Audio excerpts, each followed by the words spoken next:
sweating like a dog. Oh shit, this pillow is showing.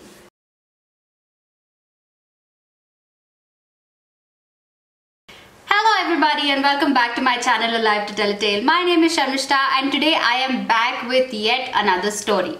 So if you haven't watched my previous recent uploads, then I'd suggest you to go and watch that first. I'm going to leave the links in the description below. These videos are where I am talking about an detailed insight into my personal visa rejection and the do's and don'ts of reapplications. So go watch them and come back here to know more about it.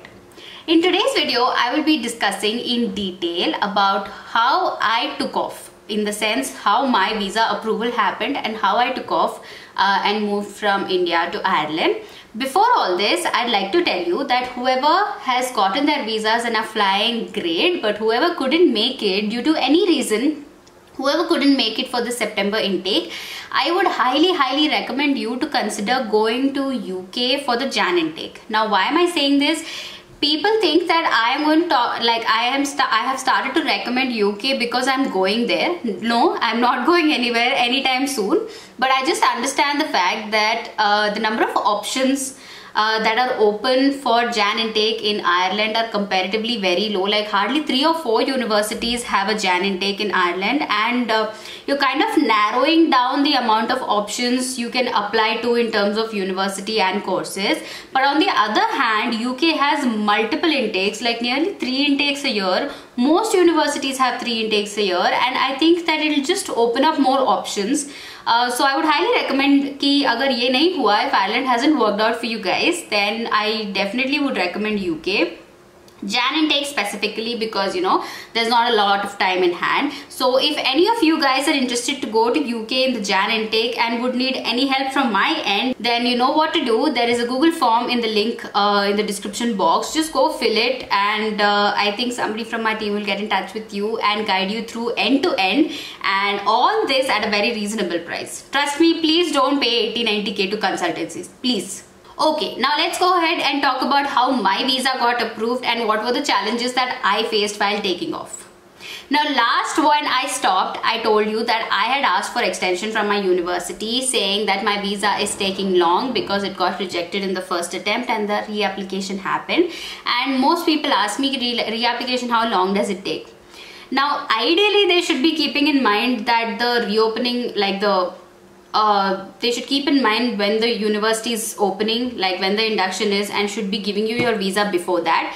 But in certain conditions where your application has been rejected and there are like multiple documents that you have to resubmit, which was in my case, they take a little longer. So my induction was to start on September 1st and I ended up reaching Ireland on September 17th. Now meaning I got literally nearly 3 extensions from the university. Now like I said before, you have to stay in touch with the university and with the admissions department and keep telling them that how long it's going to take and how long do you need the extension. I did the same. I got it extended thrice. Like I told you before, that in these 3 weeks I think I was constantly looking up on their Instagram pages, their websites, seeing all the new students joining in, attending sessions, making friends, and it was pulling me down because you know that head start is needed. Everybody needs that head start. It's one thing to join in late and then catch up with all the speed that people are in, but it's another thing to start on the same page from day one. Everybody is new, everybody have come from different countries and few are locals, and it's just easier to gel up with people and understand from day one, which I was missing out on. I was really sad about it. But after 3 weeks, I think that's when the university had given me my last extension and had told me that, it was an ultimatum, to be very honest, that if you cannot make it by Monday, then don't come. I tried contacting the UCD guys in India. I think their office is based out of Delhi, and asked them for a deferral, and they said that no, I'll have to let go on the admission. I cannot get a deferral, and I'll have to definitely apply once again and crack it all over again. But deferral is not possible. It's different today. I think because of the pandemic they've made it more flexible, but back then it wasn't allowed. So I think I woke up on 16th with the idea to see off my friends. I think a week before 16th, everybody was shopping and I was accompanying my friends to shop, seeing where to get a raincoat and where to buy new suitcases. And I was like, kharido ki nahi kharido? Because see, I've always made it very clear to all the students that until unless your stamp is in hand, like your passport is in hand, do not spend a single penny on shopping, thinking that, you know, ek bar visa will get approved, then I'll anyways have to buy, so let me buy from now and keep everything ready. No, don't spend a single penny on anything before your visa gets approved. So I was accompanying them, but I knew it was a wise thing not to buy anything. And on 16th, I woke up with the idea of seeing them off. I thought, ek din mein kya ho jayega?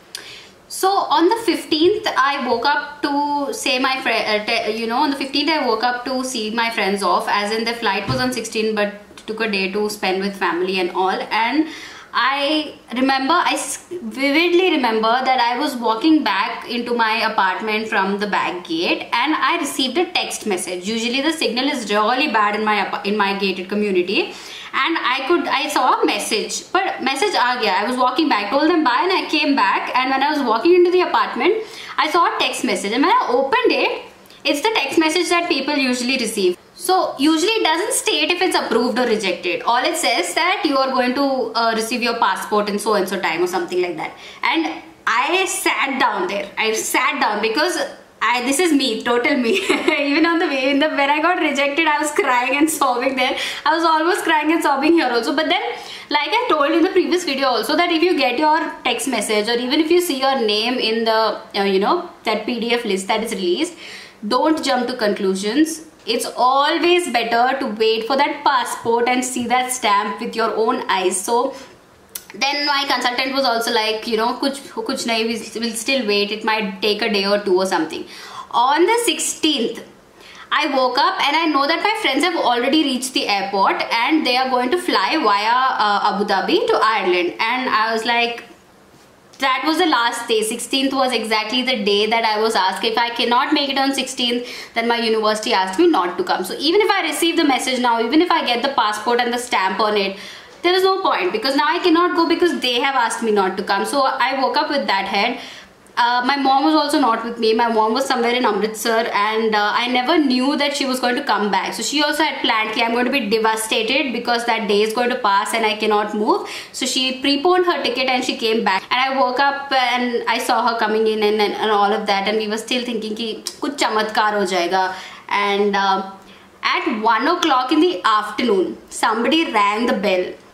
I opened the door to see a courier guy standing with a big envelope and I opened it and I saw that the stamp is there. But I was still in two dicey situations thinking I couldn't still make up my mind ki, okay, the visa is here, now I'm happy about that, but will I really be able to go?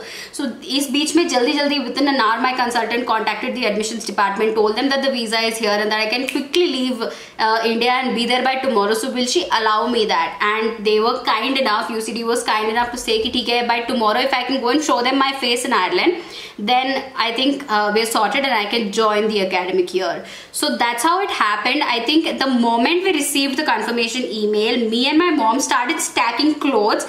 Trust me on this, I did not even have a suitcase to pack. So one of my uncles, remember the person who wanted to sponsor me and sponsor my education, he was coming down. He also quickly left everything he was doing and he was coming to see me off. So we asked him to please buy a set of suitcase while coming because we don't have a suitcase to put stuff in also. And my dad, who is in Dubai, he was on the phone trying to coordinate if we could find a flight on the same day. My dad spent 1 lakh to book that ticket because it was so last minute. It was like within an hour and paying 1 lakh for that. That's why I keep saying that, apply much ahead, then get rejected and then reapply. All this will buy you a lot of time. You don't have to spend so much money on the ticket. So on one hand, where my friends spent like 40-50k, I spent straight double 1 lakh on the ticket just because it was hours ahead. So my uncle came rushing. They bought 2 suitcases and then we threw everything in and jo bhi extra baggage tha, after the suitcases were filled. See, when you're planned, then you know what to discard and what not to. But when you're like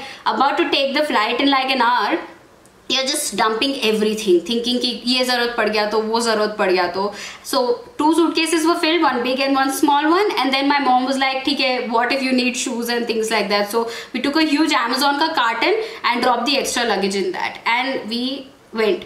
Now, one thing that we managed to do in prior was to do the forex card. You know, this is one thing that you can spend your time and effort on. Mara visa lage nahi lage, doing the forex card beforehand is always better. So on my way to the airport, I dropped, we stopped the car at an ATM. I just quickly activated it, changed the code, and then took off. I always keep thinking that what if I would not have remembered to stop there and change the pin, because after going there, then I'm like completely stuck. Then it would be the longer way when my parents would have to send it to friend's account, and then they send it to my Irish account, and then to do the Irish account it would take some time, and oh, it would have been such a hassle. So like my friends didn't know I was leaving. Only my mom, me, my uncle, and people who were at the airport already, my friends, knew that I'm leaving. I had no chance to say bye to people. I had no chance to do these last farewell parties and dinners and post things like until next time, and nobody posted it for me. At the airport, I think I just hardly took out 5 to 10 minutes to quickly call everyone before boarding. Now my friends were going from Hyderabad to Delhi, Delhi to Abu Dhabi, and Abu Dhabi to Ireland. So I managed to find a flight that was going directly from Hyderabad to Abu Dhabi. I would catch up with them there, and then together board a flight to Ireland. Luckily I found that flight. Usually people don't get, especially pandemic ke time pe, getting so many flights and then tagging along is like a really big deal. The extra carton that I carried costed me a bomb, because at the airport when I was checking in and all of that, it was just me, my mother waiting there corner mein, and I was doing the check-in, and she told me you'll have to pay 25,000 for extra luggage. And I was like, I was in no condition to think ki, should I remove, and then it was so nick of the time that I was like, forget it. I paid 25,000 for extra luggage. That was a big lesson that I learned, and that's why I keep telling everybody what to pack and what not to. Just follow the guide that I have, talked about in my video. I'll leave the link in here. Just follow that and you will never complain. No need to carry extra luggage. Ye nahi milega to kya, wo nahi milega, sab milega. Just pack whatever I asked you to and you will not complain. Don't end up paying such hefty prices for extra luggage and then last minute tickets and things like that. So yeah, that's my story of how I took off. After landing is yet another story. I had no place to live. My friends had no place to live. We were on the streets for 6 hours, and even after that there were 2-3 challenges until we found our final accommodation. That is another hell of a ride. So I'm going to talk to you about that also in detail. Meanwhile, if you guys think that you have any questions regarding to all of this, then please go down and watch the previous videos. I will leave all the links. And if there's still anything unanswered, please drop your questions in the comment section below and I'll make sure that all of them are answered for you. That is all for today, guys. If you like this video, then don't forget to like, share and subscribe to Alive to Tell a Tale. Until next time, see you. Bye-bye.